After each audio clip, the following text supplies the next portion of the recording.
Welcome back to the morning show. We continue our food trend this morning with a 3-minute grill. Joining today by Goldie Techel from the Chabad Center on the U of I campus for Jewish life there. Talking about a little Jewish culture. You have a holiday coming up. Tell us a little bit about that. The holiday coming up is the holiday of Shavuot, a little bit lesser known, you know, not the big Passover, Hanukkah, but it's sort of a continuation from Passover.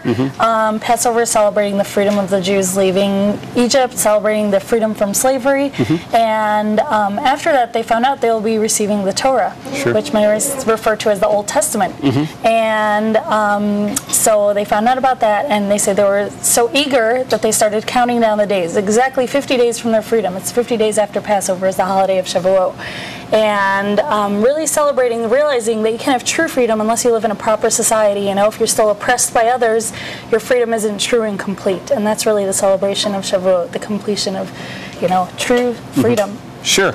A little culture for us here on the history. We like giving folks that. Plus a dish, cheesecake. It's a pretty integral part of this. It is, and it's like, why cheesecake? But, you know, out of everything, we're all into food. But cheesecake actually represents the Jews, you know, their eagerness to adhere to the Torah because part of the Torah, what they got was the laws of kashrut, the kosher laws.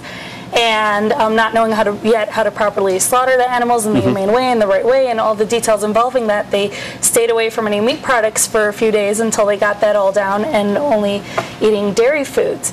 Flowers are also part of the holiday. They say this was given in the desert, Mount Sinai, and you know, flowers don't usually grow there, but as tradition says, the night before the receiving of the Torah, the mountain bloomed with flowers, and so flowers and cheesecake. Oh, that sounds great. Okay, well, let's get started here. How do we make this? This is really easy. You just take everything. You start off with the ready-made pie crust and just take all the ingredients and put them in a blender and mix them up. Okay. We got a pound of cottage cheese here. Just gonna stick it in. Sure. And do you want to do the next step? Sure. You just tell me what to pour in there, and I'll take care of it. This is a heaping tablespoon of sour cream. This cheesecake, people like it a lot because it's very light. You can use low-fat cottage cheese if you want. It's not like the heavy cream cheese type. 2 tablespoons of flour. Okay.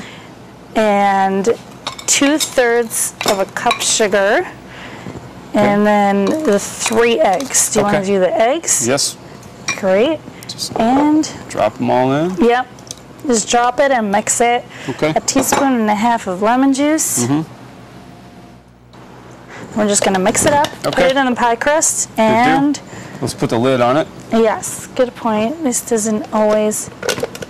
This shouldn't. There we go. 1, 2, 3. Are we? Oh, here we go. And there we go. It's going to stay down. I'm going to, sometimes with the blender, you just kind of mix it in with a spoon. Should be fine.